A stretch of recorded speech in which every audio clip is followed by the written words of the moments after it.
When I was in high school, I was madly in love with the head cheerleader, and for a while I thought she loved me. We were both 18 years old. I thought we were the perfect couple and knew we were destined to be together for the rest of our lives.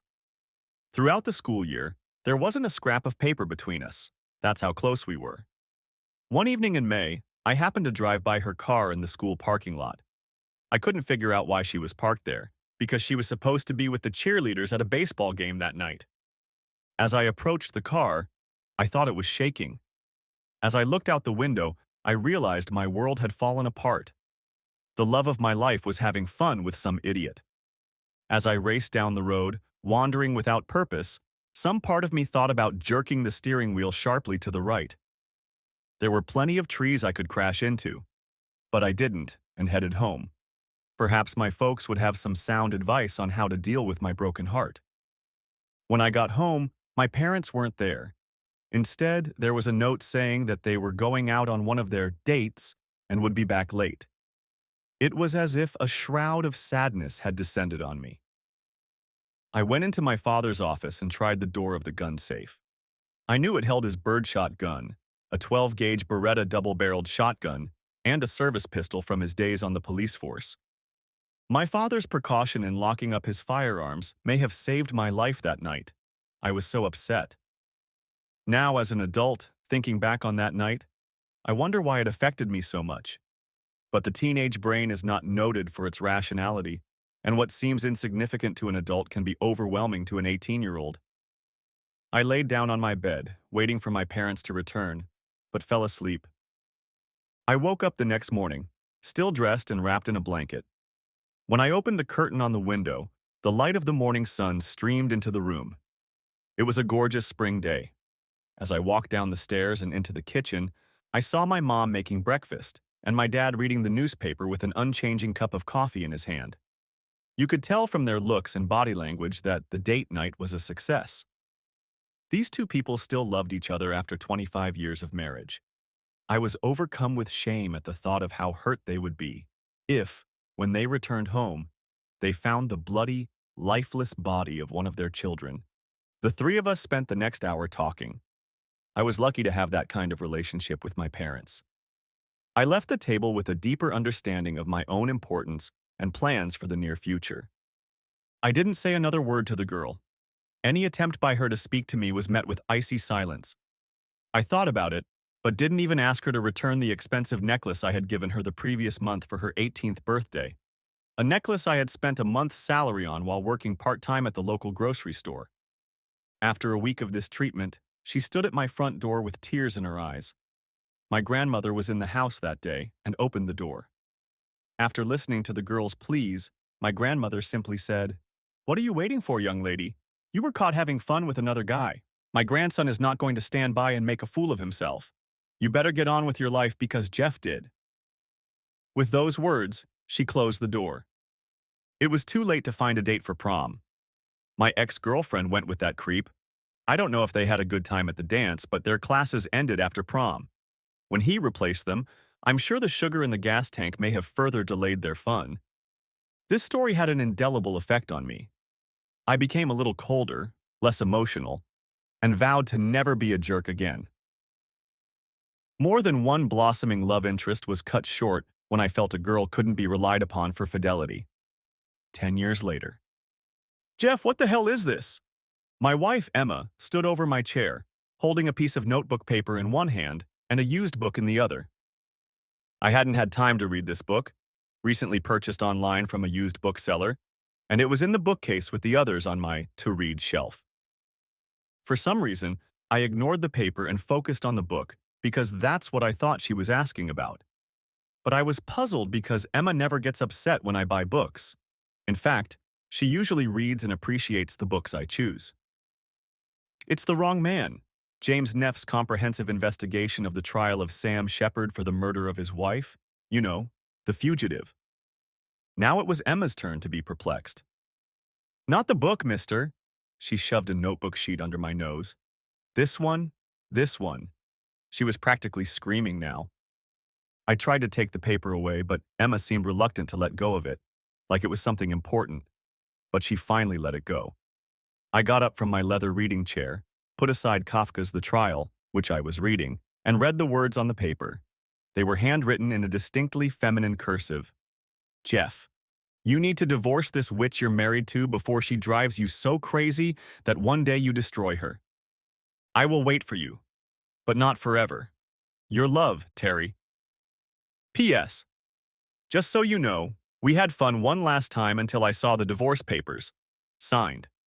I reread the note twice, trying to make sense of it. Could this really be someone's joke? I looked up from the note and saw the fire in Emma's eyes. Emma, I have no idea who this is from or what it means. Where did you find this? Emma held out the book to me. It was in your book. Don't play dumb just because you were too stupid and left it there. I spent the next half hour trying to explain that the book had been bought online and I hadn't had a chance to look through it. The note must have belonged to the previous owner, but what are the odds that the owner's name matches mine? Speaking of the perfect storm, the timing couldn't be worse. For one thing, last year I made the mistake of getting close to a female coworker at the office. Sharon Roberts and I flirted a bit, and it ended up going out to dinner one night, our first dinner together. Sharon cut to the chase and proposed to me. I was tempted. This was a time when my marriage to Emma was at its lowest ebb. We were both too short on marriage and spending too much time at work trying to charm our bosses. Plus, Sharon was like a dream come to life. I didn't give in to temptation, but Sharon's offer stirred reality and conscience in my stupefied brain. I knew I had to go home and fix my marriage. I loved Emma. When I got home that night, I told Emma that we needed to fix what I thought was broken, but I had made a huge mistake in admitting my intemperance. Things hadn't gone smoothly for a few weeks, but I had managed to convince Emma that she was the only woman in my life, and she seemed to believe me until that evening when Emma found the note in the book. Second, I had been working more in the office for the past 3 months. This was justified. I was looking forward to a nice bonus and possibly a promotion if I could complete the current project on time and on budget. I had several good reasons for wanting this promotion, but one reason overrode all others. It was no secret that Emma's parents believed she had married a man beneath them. Emma's father was a CFO at the largest independent bank in the state. He went to an Ivy League school. Emma's mother was a graduate of Vassar University. Emma went to Princeton. I graduated from Kent State University. My MBA from Wharton hardly made a difference in her parents' world. Had I been promoted, I would have been on my way to the top by now. But lately, time away from home has become a point of contention. Third, lately, Emma has been spending more time with her mother, a woman who has never treated me or my relationship with her daughter with warmth. Last week, Emma and I had a big fight over time spent at work. Words were said, and unpleasant ones on both sides. But the worst part was that when Emma said that her mother was right about me, that I was a cheat and unworthy of her, I called her mother a witch. Yes, I used the same word the author of the cryptic note used to describe Jeff's second wife. Could this nightmare have gotten any worse? Yes, it could, and it did. Now you, the reader, are probably questioning the veracity of my story. Many of you, and almost all of the women reading, are thinking, "Give up, you've been caught." But I swear, I'm innocent. I ended up falling asleep on the couch, never being able to convince Emma that the note wasn't mine. Emma locked our bedroom door. Thursday I went to work and told my boss that I needed to give up the extra hours. He has divorced himself and said he understood me. I brought Emma a bouquet of flowers. At least she didn't throw them in the trash and even thanked me when she put them in the vase. We slept together that night, but the frost in the air persisted. By Friday evening, things still hadn't thawed out. Emma decided to spend the weekend at her parents' house. That wouldn't help. I asked Emma not to go, but she said she needed time to cool down and think. I almost said that her mother was the last person she should be with to cool down and think about it, but I knew enough to keep silent. There was no point in turning her against herself, which always happened when it came to her in-laws. I spent the weekend looking at those flowers and thinking about what would help repair my marriage. I took long walks with our dog Samson and thought a lot about how much I really love Emma. Saturday night, I sent her a text message. "Would you consider counseling?" The reply was short. "We'll talk when I get home Sunday night." Sunday came and went. Sunday night, I received a second message. Drank too much at dinner. Will be home Monday. I started to get angry. I was innocent as hell. I knew a weekend at her mom's was a bad idea. On Monday, Emma came home early in the morning, just before I left for work. I got an unconvincing kiss and an "I'll talk to you tonight," after which she ran upstairs to change for her job. I worked a full day on Monday, but left work in time to prepare Chinese takeout in time for her to walk through the door at 7 o'clock. The meal was quiet, not friendly, but relatively polite. We opened the fortune cookies, I poured a couple glasses of aperitif, and Emma started the conversation. "Jeff, I don't trust you, and that's not the best attitude to have toward your husband. Mom says I should suck it up and leave." "Let's leave your mom out of this conversation. You know she never liked me. Let's limit it to what you and I need." "I need space and time to think. I suggest you move into the spare bedroom until we get things sorted out." I hated that idea. What married couple solves problems by sleeping in separate rooms? "What about what I suggested? Counseling?" "Maybe, but not right now. Right now I need time to think for myself." I couldn't help myself. Does think for yourself include your mom? My mom only wishes me well. If I need to talk to my mom, I will. That was the end of it. I moved my stuff into the spare room and never got to sleep that night. Looking back, first a bit of backstory. I met Emma when I was doing consulting work for a non-governmental organization, NGO, where she was an intern. It was the year after I graduated from Wharton. I was hired by one of the Big Four accounting firms, and after my first year, I was assigned to help the NGO with their computer systems. It was a pro bono job. Our regional manager was on the NGO's board of directors, and I was assigned to them for a time of change. In the end, everything turned out well. The NGO got a new server system, and I met my future bride. Emma Taylor would be a senior at Princeton in the fall and would spend the summer as an unpaid intern. The more time I spent with this woman, the more I fell in love. We dated throughout that summer. Emma was smart, confident, and most importantly, had the body and face of a Victoria's Secret angel. Although Emma came from an upper-class background, I was particularly impressed with how well she treated everyone in the office, from the mail clerks to the president. There was always a please, thank you, or other kind word to say. Physically, Emma was beyond me. I'm a good-looking guy and big enough to play the edge guard position at Kent State. Emma, with her 5'10" height, looks good next to my 5'10" height, even when she's wearing her 5-inch heels. Where we diverged was in social status. Emma was the only child in a family of two, whose backgrounds didn't usually match those of my more middle-class parents. My mother taught second grade at a Catholic school, and my father owned a mechanics store. I am one of 4 children, all of whom graduated from college and were fairly successful middle-class people.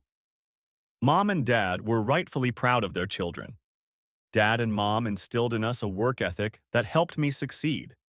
After just 2 years with an accounting firm, I was hired by one of our clients.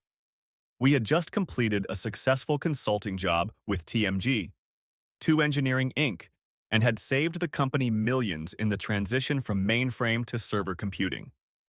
TMG2 offered me the job because I didn't have to travel and the pay was comparable. I am still working at TMG2, now as a project manager in the Information Technology Department. At the time of this writing, my project was to migrate our systems to the then-new concept of cloud computing. Few companies of our size had moved to cloud computing. I had to convince the board of directors of this, and if it worked out as I expected, and if I promised the board, I had a chance to get the proposed position of CIO. Up until now, the IT department has been run by the CFO, and he has been a fervent supporter of the new position. Tuesday morning, I woke up in the spare bedroom.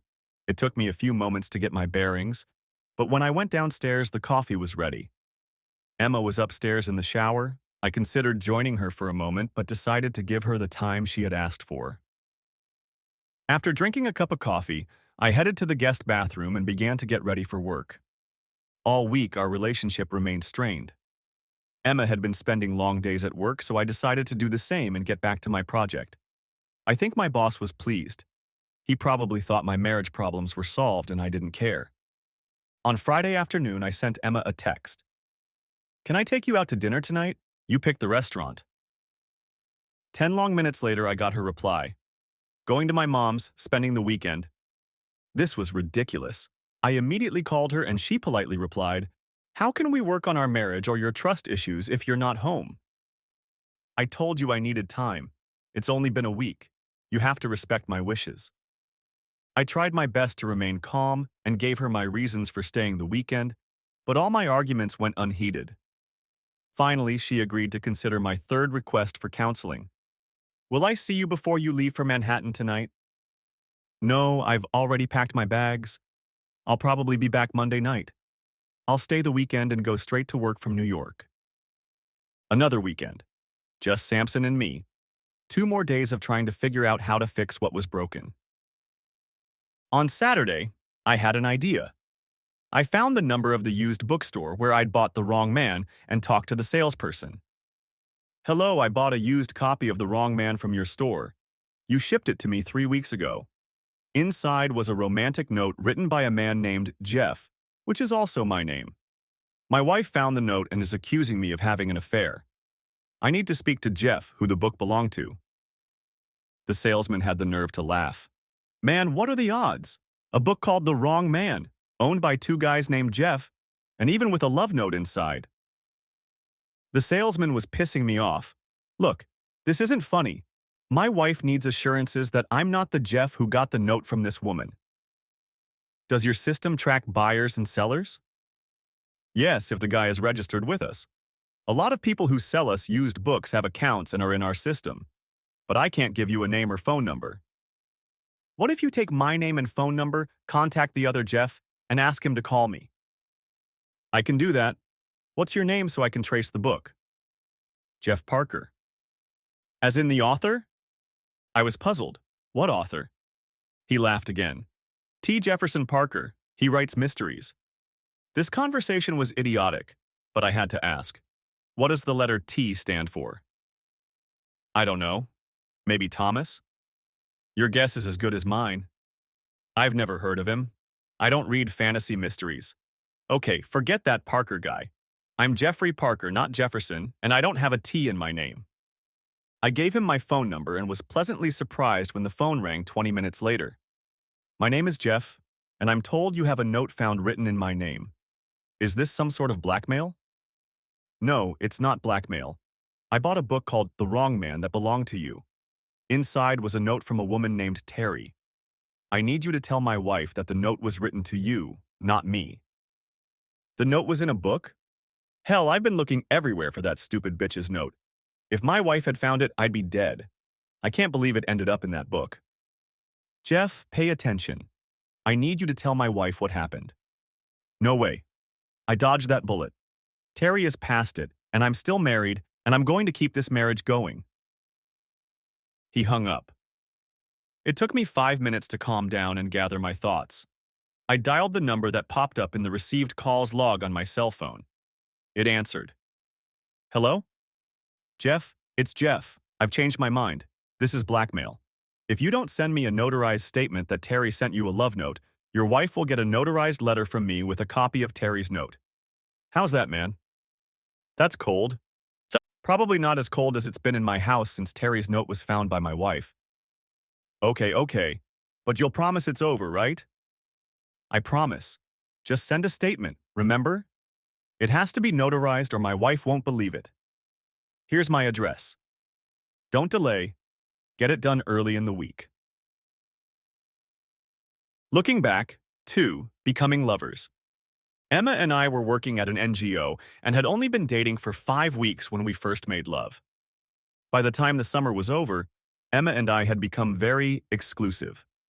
During her senior year, I spent most weekends driving 60 miles to Princeton. We spent Thanksgiving at her parents' apartment near Central Park. Although she wasn't openly hostile, the coldness emanating from her mother was obvious. But I figured I could gain her favor over time, since most people reacted positively when I tried to befriend her. Emma spent the winter break with me, visiting my parents. Emma showed no signs of discomfort during the week while we stayed at my parents' house, a small but cozy craftsman-style home popular in the Columbus suburbs. My parents loved Emma, and she reciprocated. Emma's parents didn't put up any obstacles as long as we dated during her senior year of high school. In retrospect, I think Lois and Jonathan Taylor assumed it was her affair. I was her first exclusive relationship that lasted more than a few months. Their approach had been to sit back and let things fade away naturally. That approach had always worked in the past, and there was no reason to believe it wouldn't work with the weirdo from Ohio. By June, we were engaged. With a decent income and a relatively stable schedule at TMG2, I asked Emma to marry me, and she agreed. Emma appreciated that we would be living in Philadelphia, and visiting her parents in Manhattan would not be a problem. After I proposed and Emma said yes, her mother panicked and began pouncing on Emma to get her to change her mind. Emma confronted her mother, insisting that I was the one and she was getting married. Eventually, her mother agreed, helped plan the wedding, but never stopped trying in very subtle ways to undermine our marriage. I didn't realize how serious she was until much later. Her parents' attitudes of late have also complicated my choices. Should I spend more time with my wife, who is now pursuing her career? Or should I spend that time becoming a C-level manager at her company, earning a position and income she could be proud of, and perhaps showing her parents that she wasn't wrong to choose me as a husband? Many young professionals face the same choice. Not many find the perfect balance. Emma's mood had not improved by the time she returned Monday from her parents' house after that second weekend. I decided to wait for an email from the other Jeff before approaching her, and proceeded to sleep in the guest room. I also did what I swore I would never do: read her email. While Emma was showering and getting ready on Tuesday morning, I opened her laptop and logged into her email program. There were too many to read in a short period of time, so I plugged in an external hard drive and dumped the contents of her inbox in other folders. Of course, like most computer users, Emma didn't delete the emails after deleting them. I managed to read 2 emails from her mother before I turned off the laptop, and knew that further reading would lead to some interesting revelations. After Emma left for work, I spent an hour reading. I hated to violate Emma's personal space, but I had no choice. Her mother and I were waging a war on Emma's mind and our marriage. All's fair, right? Plus, the emails proved I was right to be concerned. In one of them, her mother urged Emma to transfer to her company's New York office and move to the city. There was also a letter from some guy, Grant Martin, talking about a dinner party at her parents' house they were both attending and wanting to start a correspondence. As cold as our relationship was, reading Emma's letters gave me hope for our future. In response to her mother's sarcastic comments, Emma professed her love for me and her hope that our marriage would survive. Her mother was equally adamant that there was little hope. In several letters, she mentioned my confession about Sharon Roberts, essentially telling Emma that I must have cheated on her with Sharon, and who knows how many other women, including this last one, referring to a note from Terry. Emma's only letter to Grant Martin was in response to his letter. She reminded him that she was married, hoped our marriage could be saved, and asked him to respect her wishes to be left alone. Tuesday, I spent my free time reading all of this. Tuesday night, I came home in a good mood, which only improved when I checked the mail. There was a letter from the other Jeff. He must have really wanted it to be over. I opened the envelope and there was a notarized statement confirming that he was the same Jeff who owned the book, and inside was a note from Terry. He even apologized for the trouble he'd caused. In the evening, Emma came home where grilled steaks, a salad, and a bottle of Merlot were waiting for her. We ate before I handed her a letter from the other Jeff. When Emma read the letter, her eyes clouded over. She got up from her chair, sat on my lap, and kissed me. "I'm very happy, Jeff. Almost as happy as I am to have you back in my arms. It's been too long. Would you like a glass of wine?" "Yes, Jeff. There should be a bottle of Chardonnay in the refrigerator. Would you mind pouring me a glass?" "Sure. Is there any water?" "No, I don't want to urinate all night. Just wine, thanks." I went down to the kitchen, poured her some wine, and got myself a beer. I set the wine on the nightstand. I could see the determination on Emma's face as I lay down next to her. "You don't know what it's like, Jeff.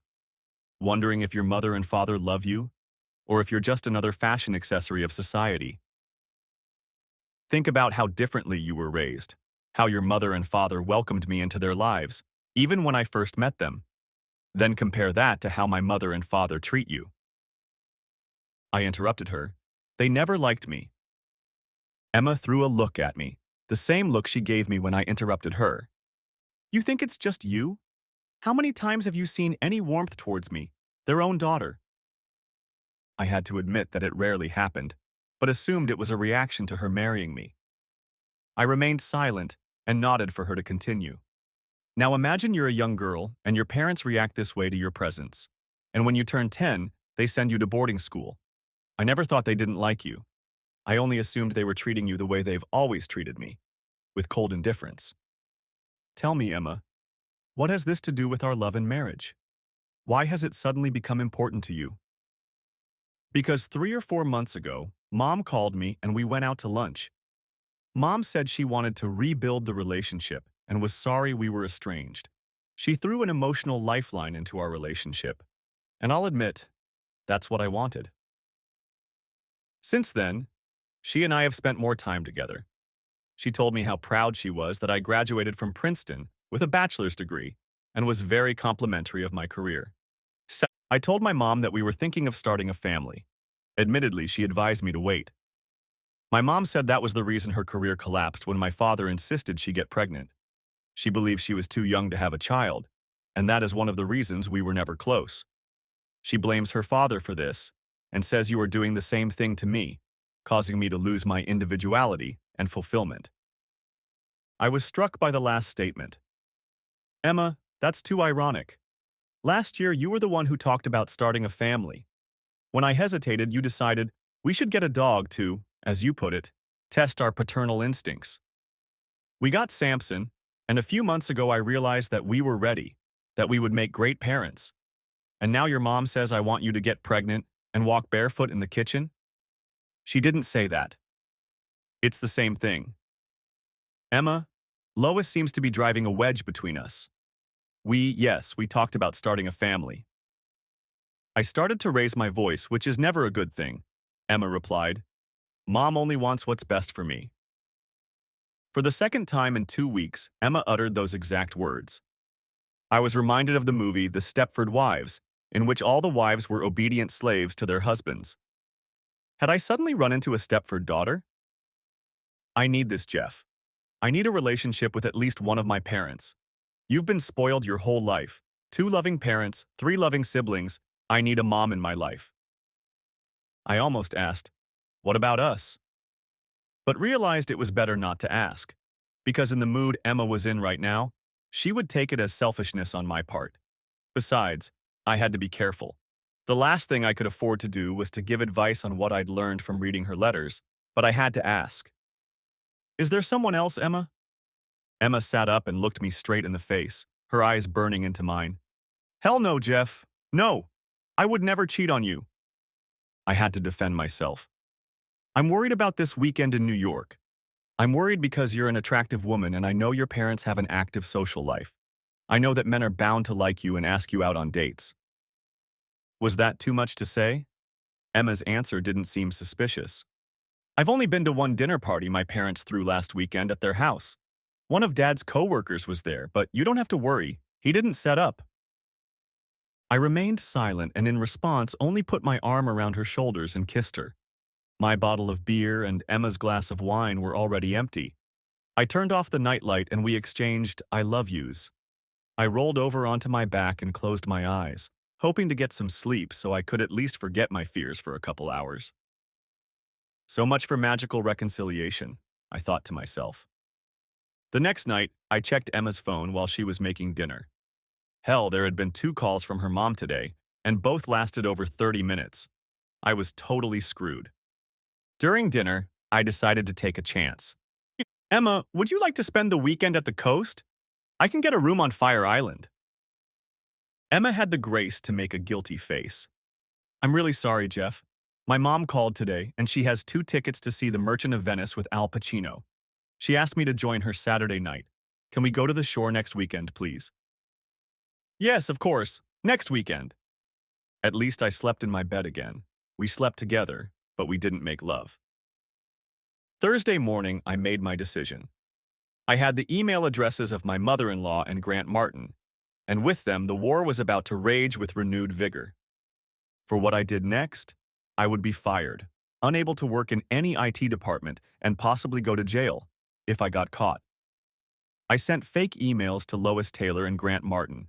Both emails turned out to be from a well-known online business and contained a link that, when opened, would infect both computers with two different viruses.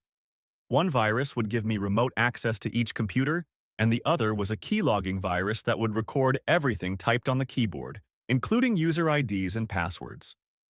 Grant Martin and Lois Taylor, like many other people victimized by the scammers, will never know that their computers were infected. Looking back 3. Marriage. Our wedding went as anyone raised in high society would expect. Despite Lois Taylor's feelings for me and her hostility toward our union, it was her time to put on a show. My parents, brother and sisters were there with their spouses and children, but we kept other guests to a minimum. Mr. and Mrs. Taylor showed no such restraint. Every Tom, Dick, and Harry was invited and probably attended. What a farce it was! One thing surprised me to the core. Jonathan Taylor was leading Emma down the aisle, tears in his eyes. He held out her hand to me and for the first time said something directly to me. Quietly, so quietly that no one could hear him over the organ playing Mendelssohn, he said, "Please take care of her." And that was until he turned to sit next to the Ice Maiden, my new mother-in-law. The reception was being held at their country club. I tried my best to smile at all the phonies who showed up to suck up to my in-laws. I think my mom, dad, brothers and sisters rolled their eyes often enough and hard enough to get whiplash. At one point, my dad, brother, and my sister's 2 husbands cornered me. My dad put it best. "Jeff, Emma is one hell of a sweet and beautiful woman, but good luck with your new family." All 4 of us laughed as we toasted to my happiness. The first few years of our marriage were wonderful, ups and downs, but both Emma and I were successful in our chosen careers and eventually managed to find a decent balance between work and fun. I suppose her parents had called a truce.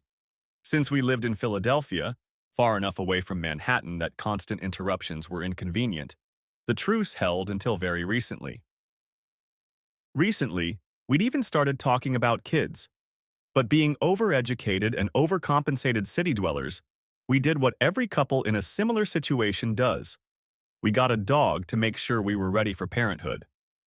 Next came the big decision: rescue dog or pure breed. We spent probably as much time discussing the choice as we did buying our first apartment. In the end, we compromised and ended up with a puppy that Emma fell in love with while spending a weekend traveling through the Finger Lakes wine country.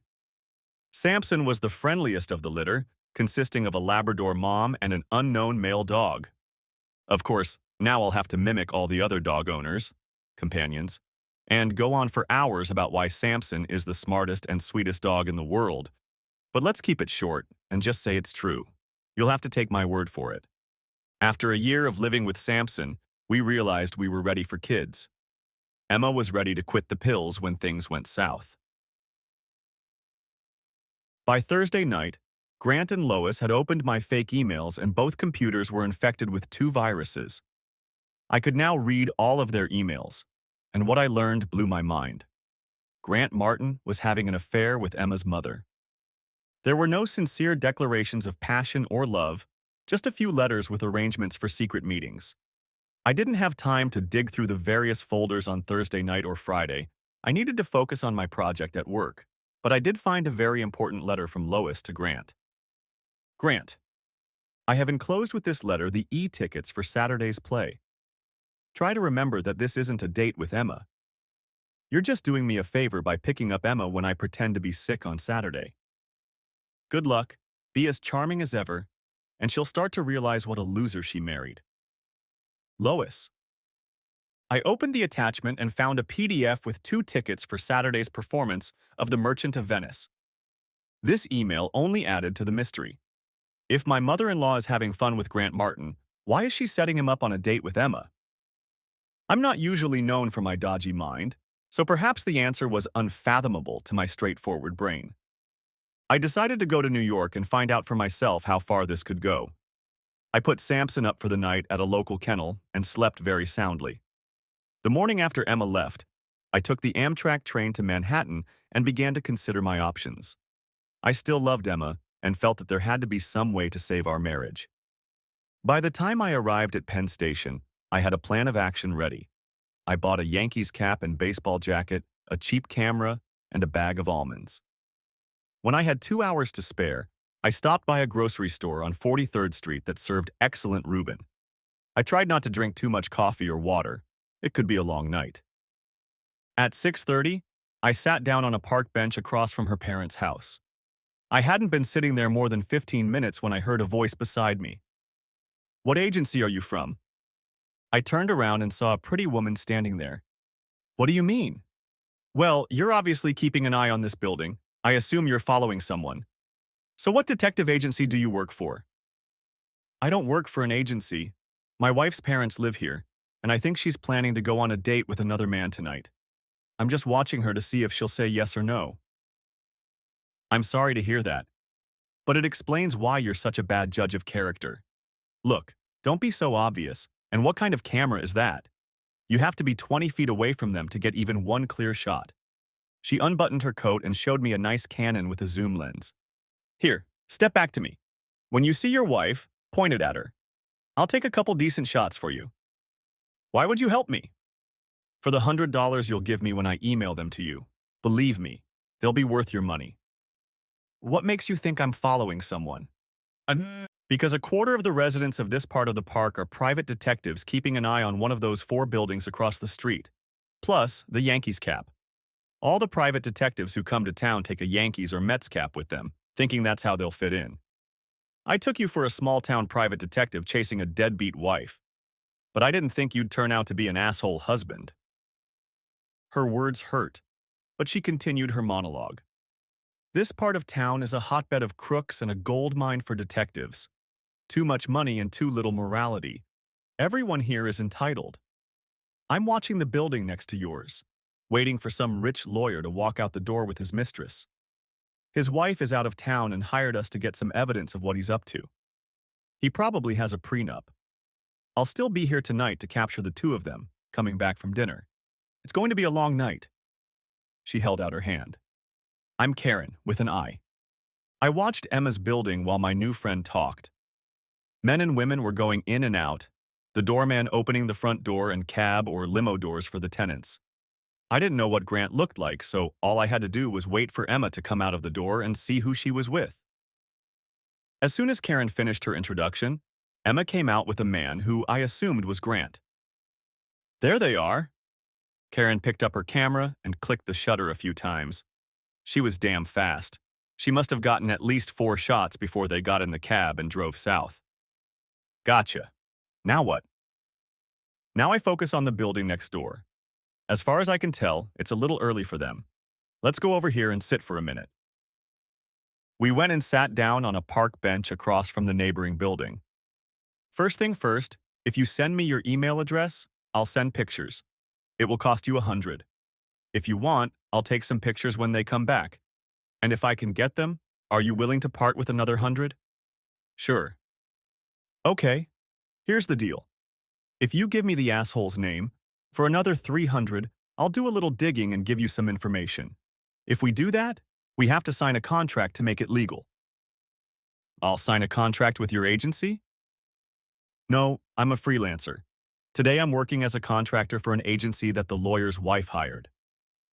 "And it's okay for me to hire you and not the agency?" "Yes. As long as it doesn't interfere with my contract work, I can mind my own business. It's not a conflict." I texted Karen my email address and Grant's full name. We chatted for a while. For some reason, I told Karen the whole background of why I was trying to save a marriage that seemed to be in deep shit. Karen turned out to be a great listener. My curiosity got the best of me. How did this petite lady end up as a private investigator? My preconceived notions, based on my love of film noir and 40s detective movies, had me envisioning Sam Spade or Philip Marlowe. Karen laughed when I asked my question. "I spent 15 years with the NYPD, the last 6 years in the intelligence division, working counterterrorism. I was shot in the leg, lost everything below the knee, and ended up on disability. She bent over and pulled up her pant leg. Hell, it was a prosthetic. Decided to use what I learned to make some money and also set my own work schedule. It's working out so far. I rarely work weekends like I did today. It was a special favor for a friend at the agency.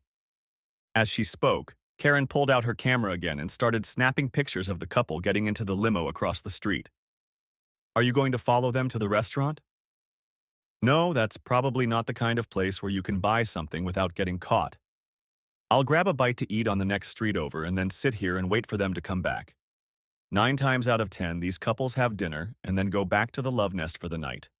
There is little romance in such cases. So what does the hostess get besides food? You'd be surprised. Some of these women earn as much as a good secretary. You just have to be willing to sell your soul. No thanks. What about the wives? Probably half our business. Some poor guy working 60 hours a week ends up guessing that some clown gets most or all of what should be his. Want to know the worst cases? It's when the DNA comes back and it turns out the kids aren't his. It always ends in nuclear war. I once had a client who broke into his ex-wife's house, sat on her bed and blew his brains out. That must have pricked her conscience. No, it didn't. That poor guy didn't know his wife was out of town. The body was found by the damn housekeeper. By the time the ex came home after a spa week in Cannes, the house was clean, the walls repainted. Not many happy endings in this business. We sat for another minute after that, and I thought deeply about whether my story was going to end badly. I wasn't going to blow my brains out, but if we divorced, I would miss my wife. Look, don't get me wrong. If you're going to get a snack, can I have one too? She looked at me for a moment before answering, No, Jeff. You go on home. I'm going to meet my husband at the diner. I already texted him and he'll be there in 10 minutes. Karen pointed her ring finger. What a detective I am. I didn't even notice the ring. We got up from the park bench and started walking. I noticed now that I was limping a little. Apparently, I was fixated on myself, wallowing in self-pity. I decided to talk about something other than myself. It must be hard to be married when you see all that ugliness. Does it affect your marriage? It affects a lot of my coworkers. Some can't handle the crap they see. I'm very lucky. My husband Bill knows what I go through at work. He does both small and big things to make sure I know I'm loved. Here's tonight, for example. I know his mom is watching our 2 boys, so he can meet me here and have a quick dinner together. We kept walking and talking. As we approached the diner, I made out the silhouette of a large man. As we got closer, I realized that Bill was a very trim and handsome man. He was my height, but he probably weighed at least 30 pounds, and it looked like muscle. Karen wrapped her arms around him and he leaned in to kiss her but kept his eyes on me. Bill, this is my new client, Jeff. Jeff, this is my husband, Bill. We shook hands, both of us looking into each other's eyes and doing a firm but not too strong handshake. Bill spoke first. Let me guess, tight end? Damn, you're good. Did you play? No, did heavyweight wrestling at Penn State. Bill smiled easily, turned and hugged Karen, his smile widening and his eyes sparkling. Hungry? He asked me. No, but thanks. I'm going to head to the train station and take the train home. Karen, please send the contract when you can. I'll sign it and return it to you right away with the money. Thank you for taking my case. Is that the right word? Karen laughed. I shook Bill's hand. It was a pleasure to meet you, Bill. You're a lucky man, but I have a feeling you're both lucky. Take care of yourselves, and thank you for inviting me to dinner. You both give me hope. Bill looked at Karen, but she only whispered, I'll explain. I did leave with a smile on my face. Sunday morning, I overslept. The lack of sleep over the past few days was making itself felt. After making coffee, I fired up my laptop and plugged in my hard drive to download all of Grant's emails from his archived folders. I also decided not to wait for Karen to call, but to contact her at my convenience using the cell phone number she'd given me. I needed to know what had happened Saturday night after I'd left town. With a cup of coffee and a toasted bagel, I started reading the letters. I realized that Grant Martin was a weasel. Lois Taylor wasn't the only married woman he was having fun with, and one letter in Grant's mailbox answered a lot of my questions. Dennis, it was time to return the favor. For the past 4 months, I have been entertaining an old high society matron. This bitch is so blue-blooded that she doesn't even look at those below her in rank, hence her desire, given my pedigree. What she doesn't know is that my asshole father disowned me 5 years ago. You're probably wondering why I'm even pursuing this old broad. 2 reasons. Her daughter is a baby. But this old woman is crazy. She's trying to ruin her daughter's marriage to some low-life so that her daughter and I can get married, and then this old bitch and I can see each other without anyone suspecting a thing. Can you believe that shit? You can't make this shit up. Did I mention I work for her husband and he's a brainless asshole? The old bitch is encouraging her daughter to leave her husband, and I'm waiting for her to pick up the pieces. I can guarantee a very long engagement. The daughter will probably be a babe, but too conservative for my taste, and I'm not the marrying kind. At some point, this old broad will probably want to talk to my old man. That's not going to happen, and that's where you come in. I'm sending you a cell phone. Keep it charged. When I call, answer it and pretend you're my father. I'll ask her to talk to you. Don't overplay it. Just pick up the phone as soon as possible.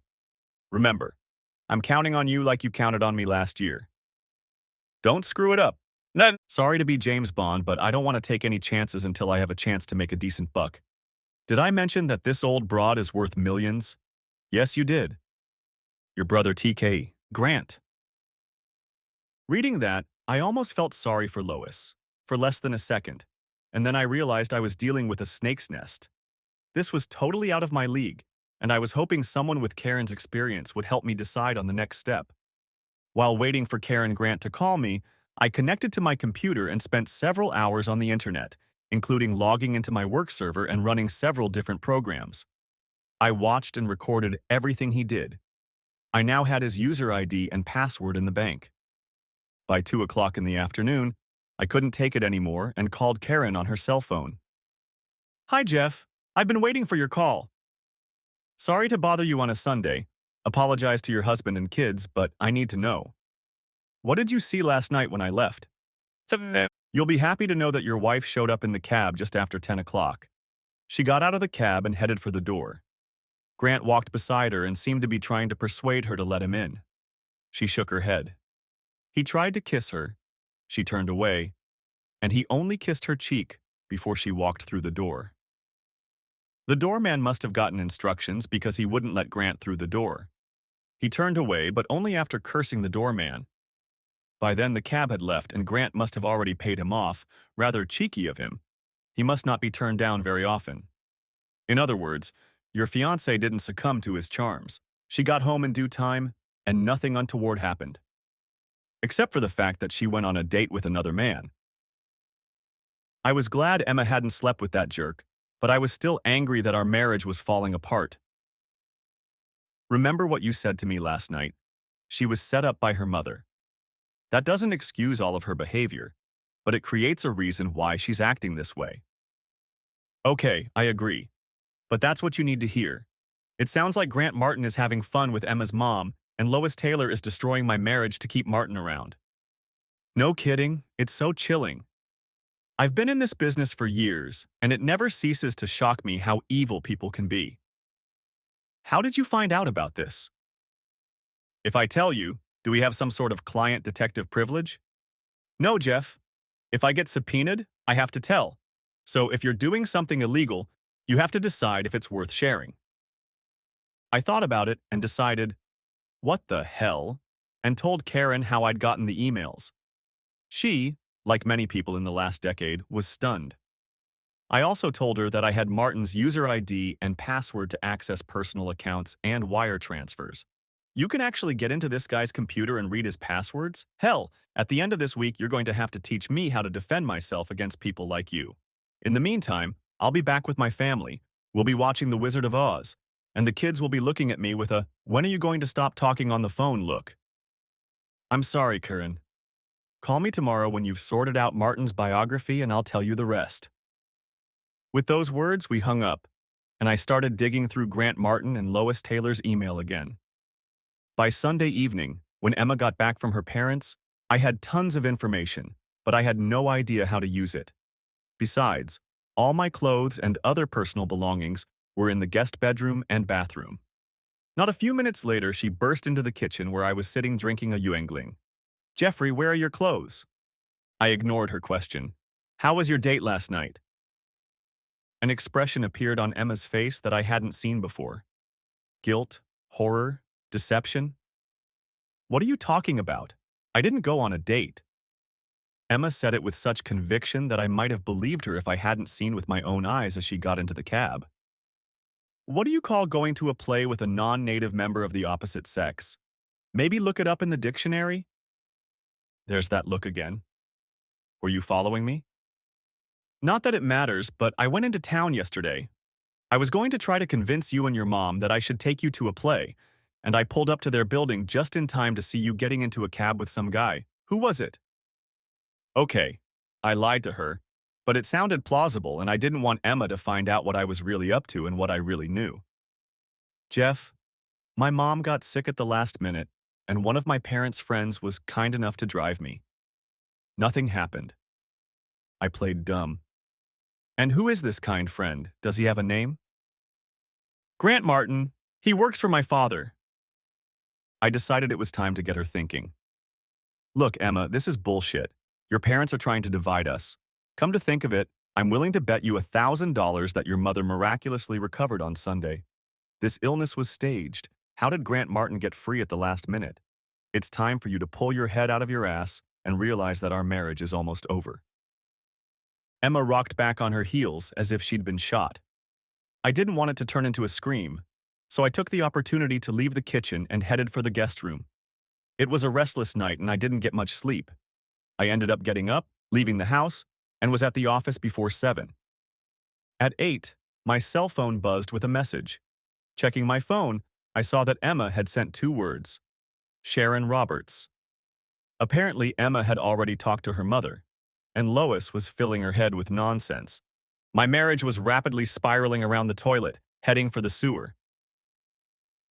Late Monday night, Karen called me at work. "Are you somewhere so we can talk privately?" I closed my office door. "Yes, I'm in my office. What's up?" "First, tell me again about Grant Martin's position at the bank. I figured you already knew everything, so I focused on non-job-related questions." I lowered my gaze to my notes. "As far as I can tell from his emails and access authorizations, he's a personal banker. He mostly handles trust accounts and other types of money management for high-net-worth clients. Yesterday, I watched him read emails from 3 different clients, 2 of whom asked him to transfer funds from different accounts to other accounts. Grant created instructions for wire transfers that transferred these funds as soon as the bank opened this morning.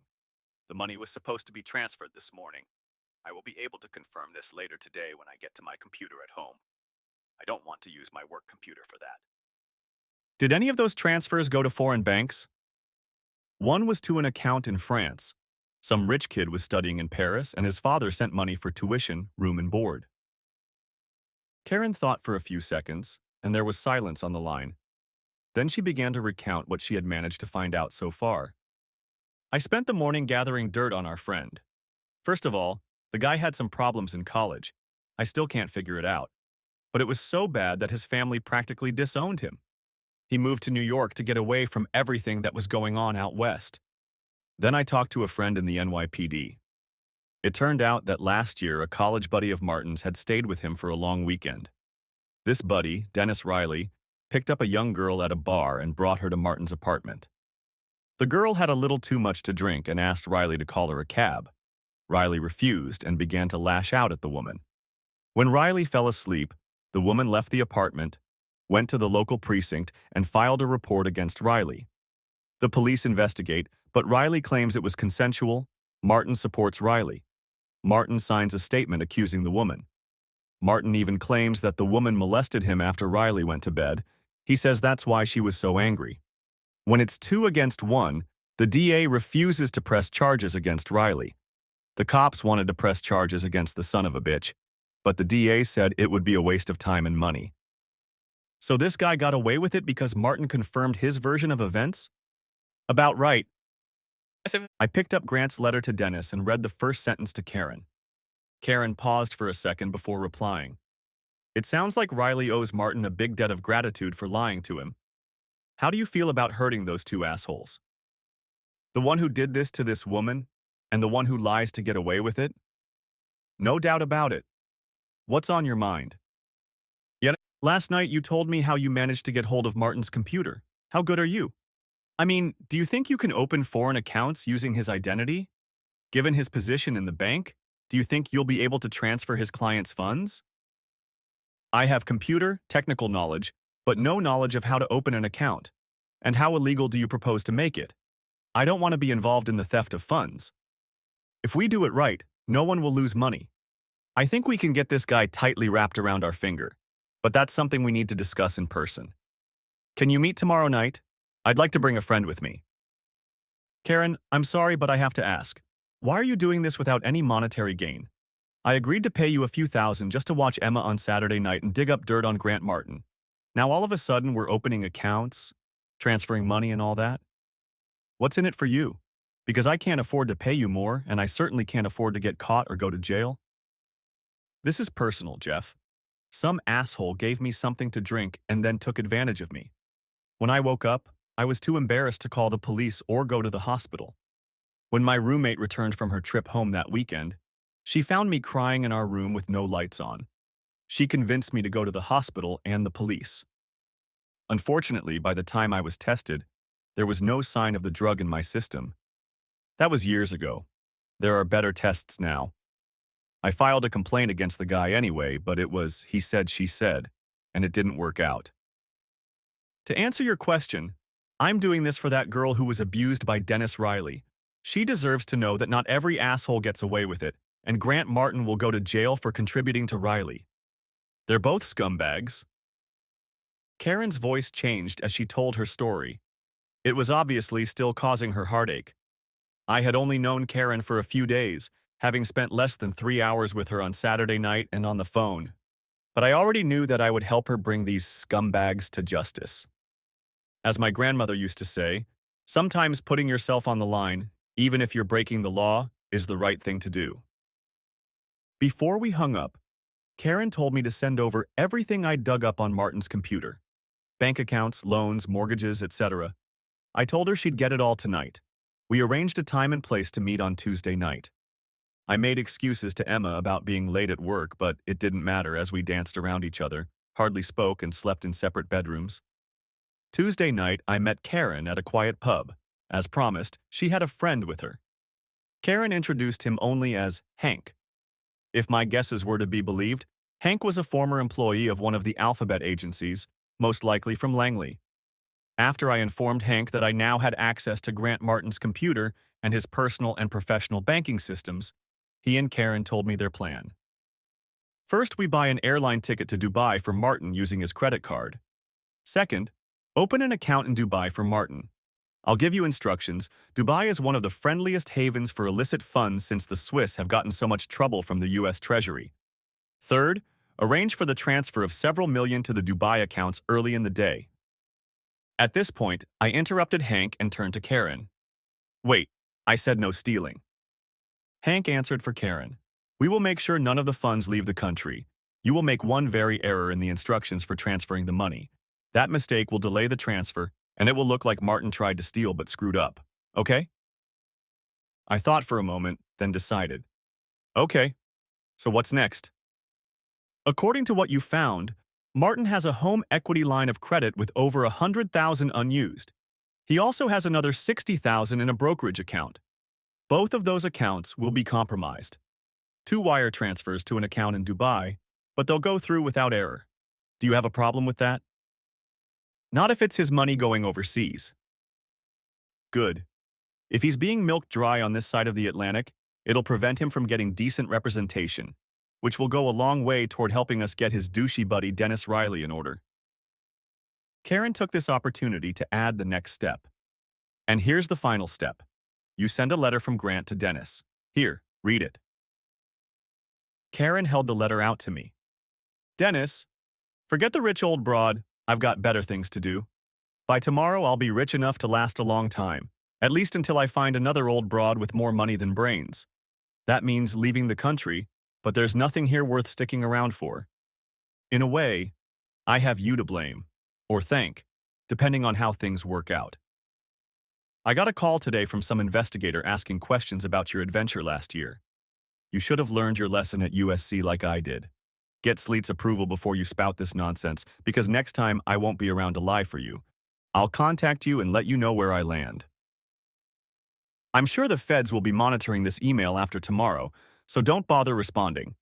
I will delete this letter as soon as it is published. I suggest you do the same. Your brother TK Grant. I finished reading and looked up, smiling. From what I've read in his letters to friends, you've picked up on his style, especially his use of misogynistic language.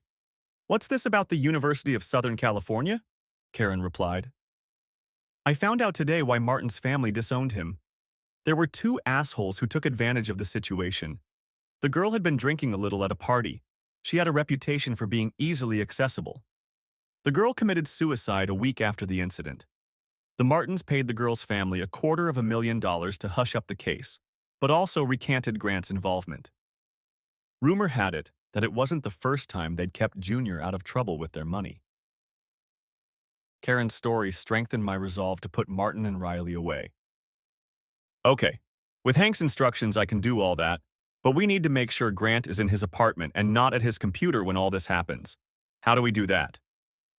Grant will be busy. Leave it to us. Can you do it tomorrow night? No problem. What's going to happen on Thursday? We'll make sure Grant gets arrested early Thursday morning, before he has a chance to look like he's going to work. It has to look like he might as well get on a plane that morning. It's a pleasure to work with professionals. Both Karen and Hank were consummate professionals. Hank prompted every step of the way, which led to the desired results.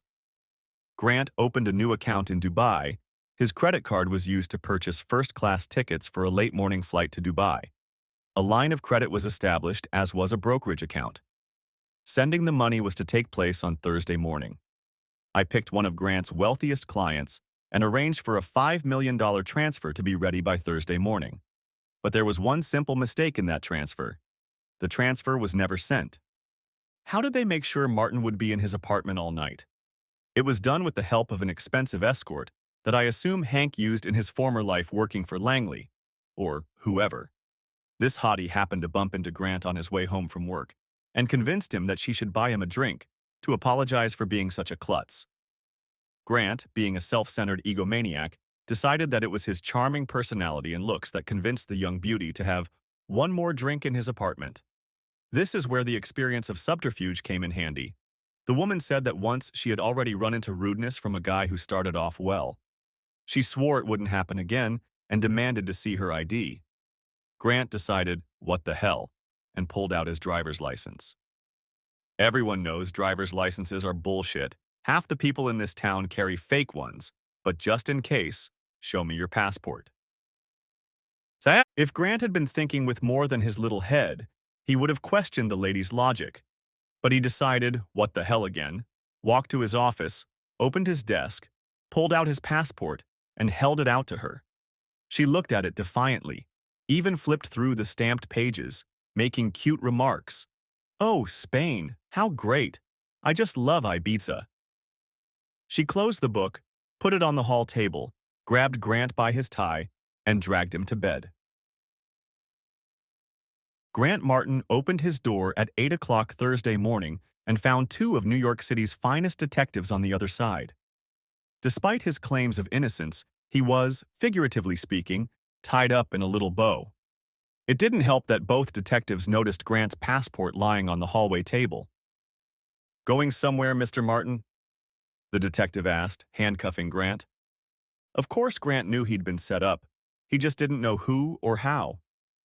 No one he had ever interacted with had that kind of knowledge, at least not that he could recognize. All traces of the viruses on his computer and Lois's computer had been erased from their systems. To make sure of that, I had sent a command to wipe his hard drive even before the police showed up that fateful morning. It looked as if Grant had done it himself to erase all traces of his crimes.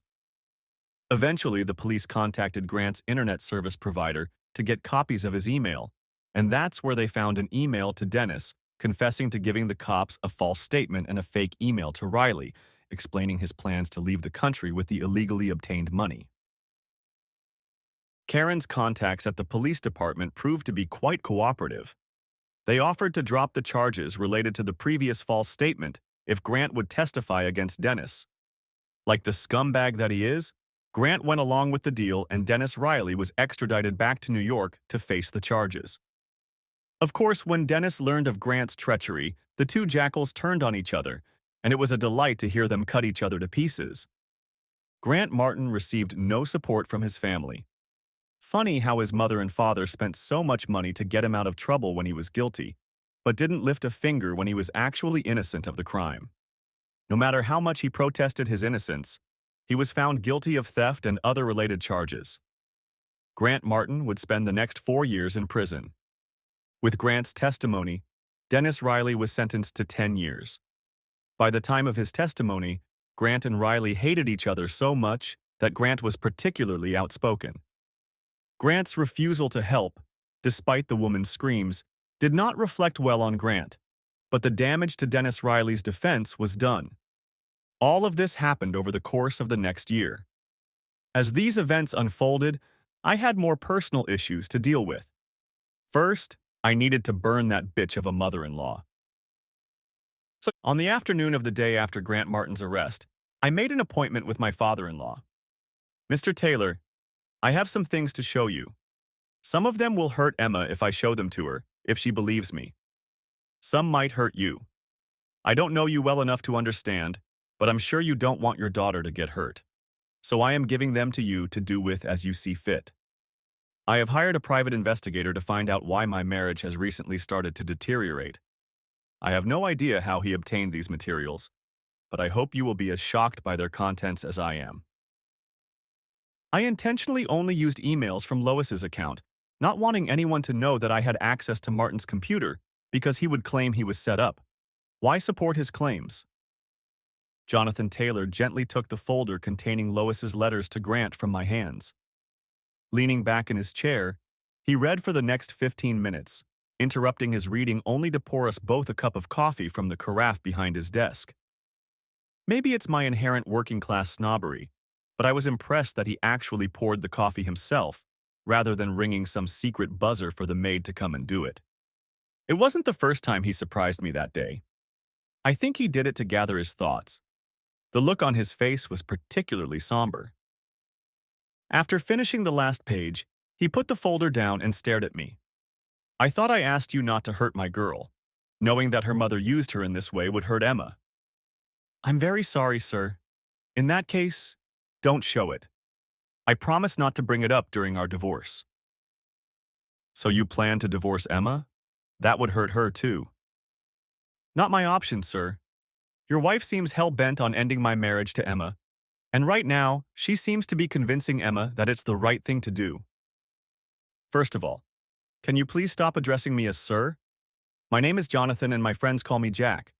I can assume you don't want to call me Dad, so could you start calling me Jack? I was stunned, but old habits die hard. Yes, sir. He looked at me and smiled for just a second, and then asked, Tell me more about that. Because I can't understand how Lois suddenly became so controlling of Emma. What happened?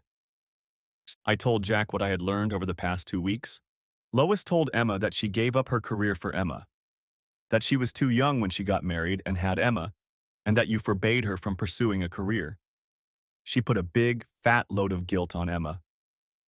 So I got Jack's attention and decided to lay it all out in the open. I'm sorry, but this next part may seem egregious. Emma doesn't think she had a relationship with you or her mother. When she saw the way my family socialized, she thought something was missing. All the trappings of wealth, riding lessons, schools in Europe, whatever, didn't make up for it. When her mother started paying attention to her, Emma jumped at the chance to connect. I didn't know if I was overreacting. Jack was hard to read, but I guess that's what makes him a successful businessman. He picked up a folder from his desk and suddenly turned into a real person. Do you have any idea what it's like to turn 60 and discover your life is shit? No, of course not. I'm just ranting. Emma's mother gave up her career? What a joke. Only if they have openings for manicures and spa treatments. For years, I had to listen to her tell everyone about her dream as a young girl to play women's professional tennis. You have to be good at tennis to make a living. And Lois, after 45 years of lessons, still can't make a backhand. All my adult life, I've spent 90% of my time working for this bank, doing everything I can to make it the most successful and reliable bank of its kind in the Northeast. That's the way I was raised. We were a different generation than you. Few of us are best friends with our wife. When we have free time, we go to the golf course to make acquaintances that will help the business. I spend more time with my foursome of golfers than I do with my wife or daughter. And you know what? My wife wanted it. She showed no interest when I suggested she take golf lessons. She talked me out of it when I suggested taking up tennis. In fact, she said it would prevent her from improving. But until today, I had no real evidence of cheating. I have been in blissful ignorance. Jonathan's candor shocked me, and all I could say was, "I'm sorry I'm the one who brought this to your attention."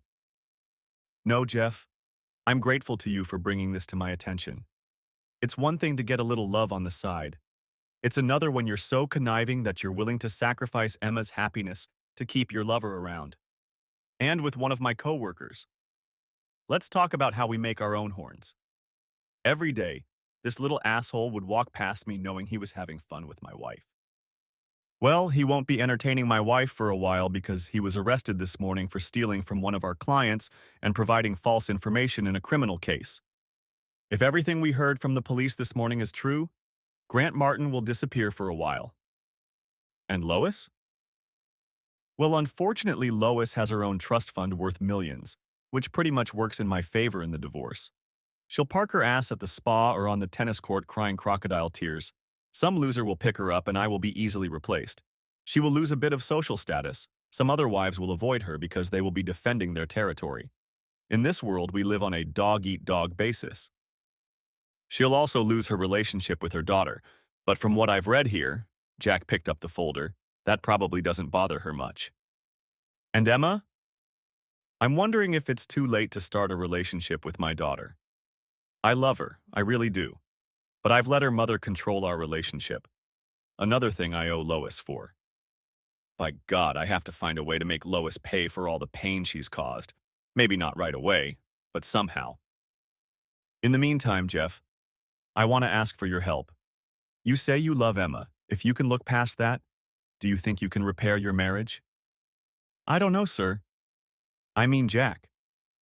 Logically speaking, what happened is not her fault. She was manipulated by her mother. And it helps that she didn't go to bed with Martin. At least I don't think so.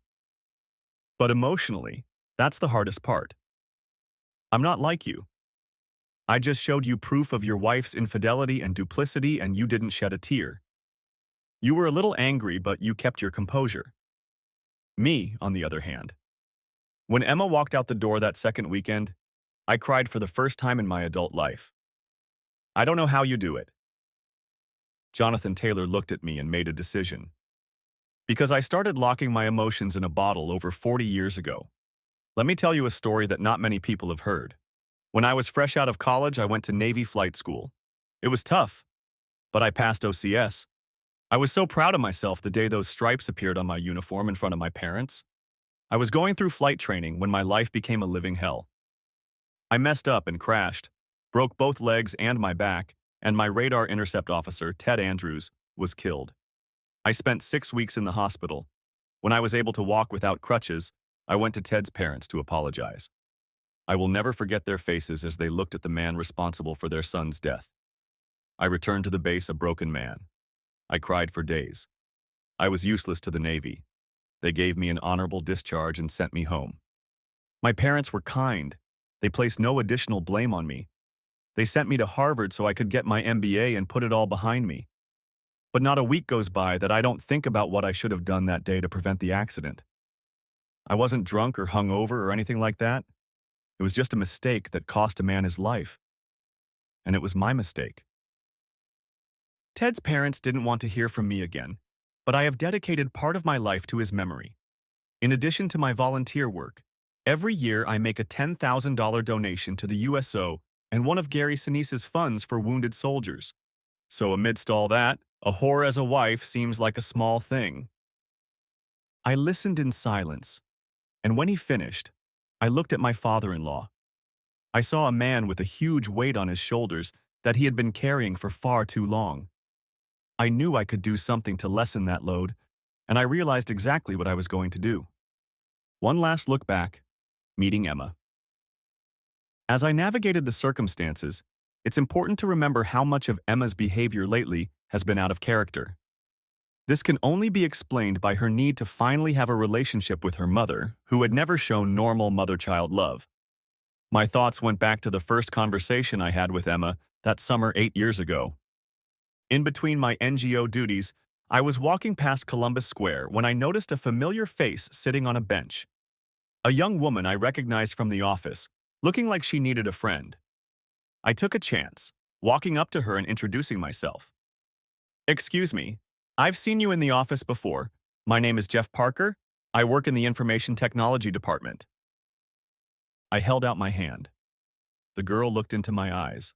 There was a sign of recognition in them, but it was also obvious that she was crying. I felt embarrassed for disrupting what was probably a private conversation. Instead, a hint of a smile appeared on her lips. "Yes, I saw you there. I'm Emma Taylor." She took my hand. "May I sit down or do you want to be alone?"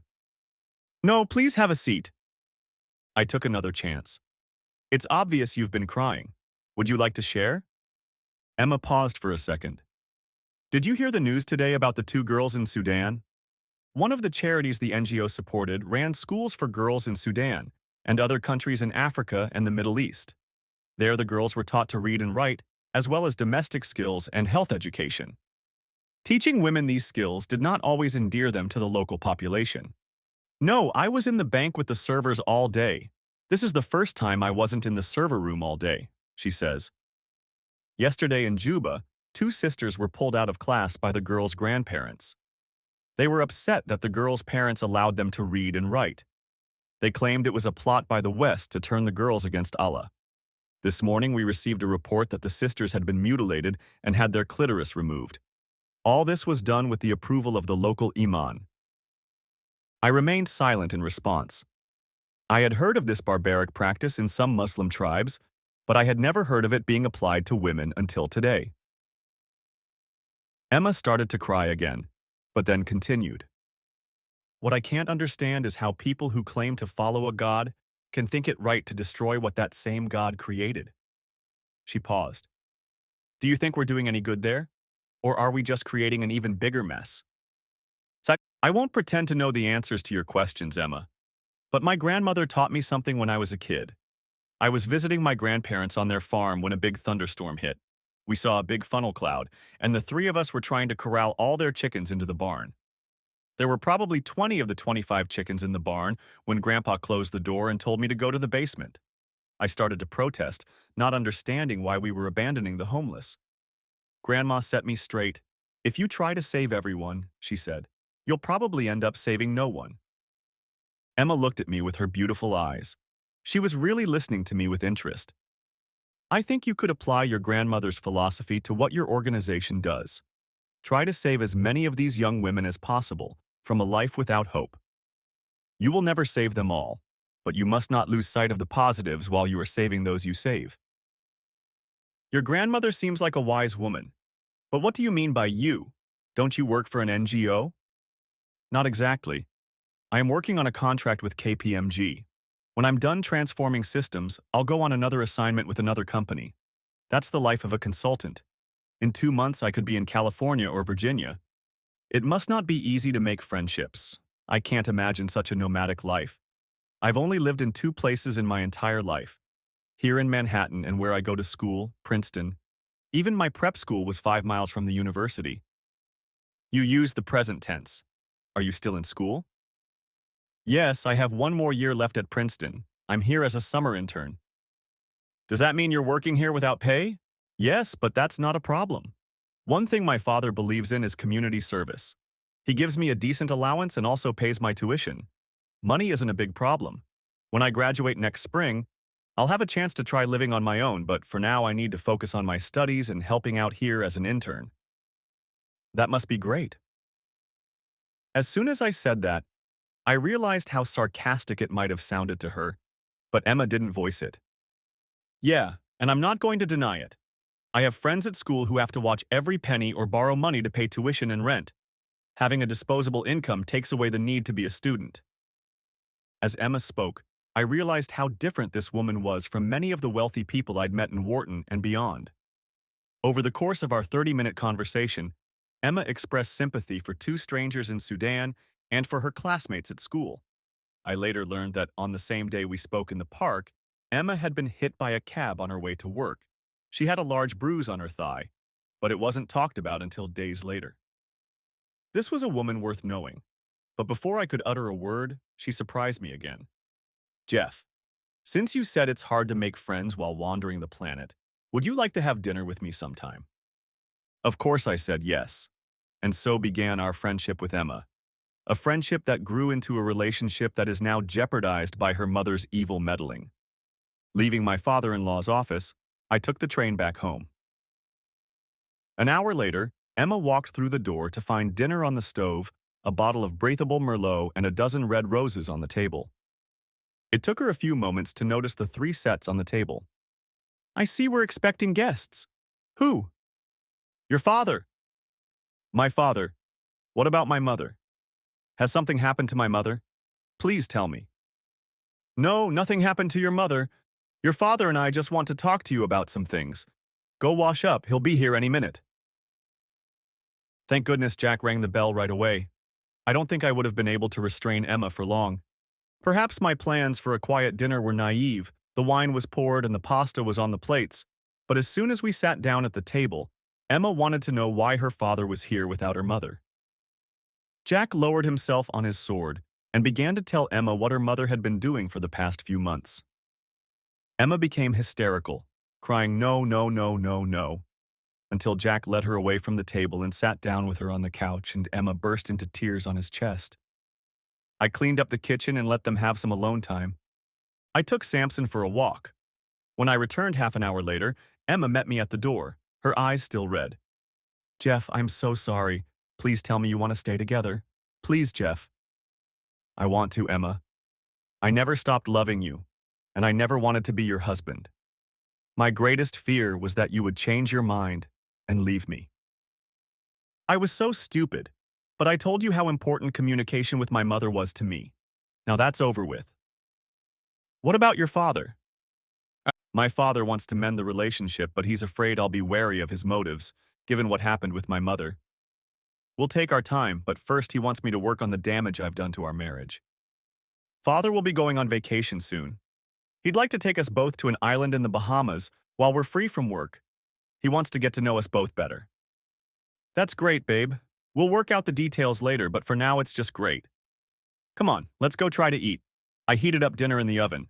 The pasta isn't al dente anymore, but I'm sure it will be delicious. The 3 of us sat down at the table again and took the first step on the long road to recovery. Old habits die hard, and my father-in-law was not affected. Despite his best intentions to take a full 2-week vacation and spend it with us on the island, it took him almost a year to do so. In the meantime, he spent almost every weekend with us, socializing with a daughter he sadly never knew about. Like me, when Emma and I first met, he was pleasantly surprised that she turned out to be such a sweet, selfless girl. Jack's involvement in our lives helped Emma recover from her mother's betrayal. Emma and I spent those months picking up the pieces of our marriage. It was made easier by the fact that Emma had never cheated on me or lost her moral compass. The night of the play with Grant was chaste. Not that Grant wasn't trying his best to make something happen. He just ran into the wrong woman, something he wasn't used to with all the whores he usually tried to bed. We ended up spending a week with Emma and Jack on Cat Island in the Bahamas. Emma had 4 more days after I left to be alone with her father, and I needed to get back to work because of new responsibilities. My project was completed on time and on budget. I was rewarded with the coveted title of CIO, as well as a nice bonus and a pay raise. Speaking of bumps, Emma had to be convinced that she could still wear a bikini on the island, even with such a beautiful bust. Paul Jonathan Parker, named after both grandfathers, was born just over a year after that roast pasta dinner. Claire Emma Parker, Claire is my mother's name, was born 2 years after PJ. Jack retired when he turned 63 and does his best to spoil his grandchildren. He even bought a small apartment nearby that he uses as a second home. Things weren't so good with Lois. Jack had divorced her shortly after we'd met that Thursday afternoon. It had probably cost him a fortune in legal fees, but thanks to the evidence of her attempt to ruin his daughter's marriage with her lover, and the fact that Lois had millions in trust funds, Jack had been able to walk away from Lois without paying her alimony and retain enough assets to ensure a comfortable old age. When Lois's duplicity became known to the social matrons, she became a pariah. Everyone knew she was a snake, but had no idea how low she could sink. Lois moved to Palm Beach first, but her reputation followed her.